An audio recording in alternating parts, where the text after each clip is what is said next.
శిరసెవరండి? క్రీస్తు సంఘమునకు శిరసెవరండి? యేసు ప్రభు. క్రీస్తు సంఘమునకు శిరసెవరండి?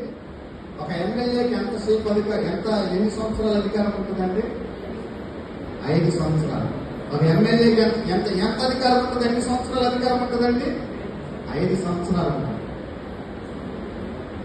ఒక మినిస్టర్కైనా ఎవరికైనా 10 సంవత్సరాలు, 15 సంవత్సరాలు, 20 సంవత్సరాలు. కానీ మన దేవుడికి యుగ యుగాలు, తరతరాలు సర్వాధికారం ఇవ్వబడి ఉన్నది. Praise lord. మన దేవుడి బిడ్డలకు కూడా అదే ఛాన్స్ ఇవ్వబడింది. Praise lord. హల్లెలూయా. ప్రభుత్వాలు మారిపోతాయి, మరి దేశాలు మారిపోతాయి, పరిస్థితులు మారిపోతాయి, కానీ మనం మాత్రం మన దేవుడు ఎవరు? మన దేవుడు ఎవరు? మన దేవుడు ఎవరు? యేసుక్రీస్తు.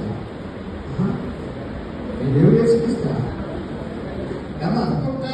కాబట్టి పరలోకములు ప్రభుత్వములు కూడా ఏమీ కూడా చేయలేవు.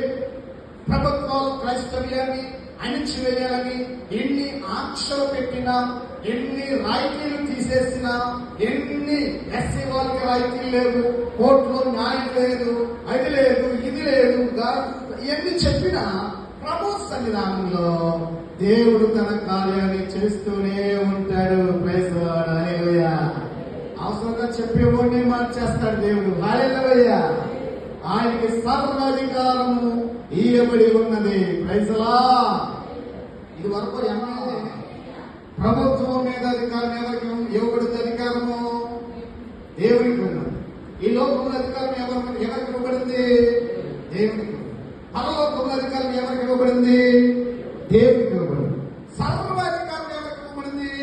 దేవుడికి ఇవ్వబడింది. కాబట్టి దేవుడి పక్షంగా మనం ఉంటే దేవుడు మనకు చిన్న ఉద్యోగం అన్నాడు. దేవుడి స్తోత్రం. హల్లెలూయా.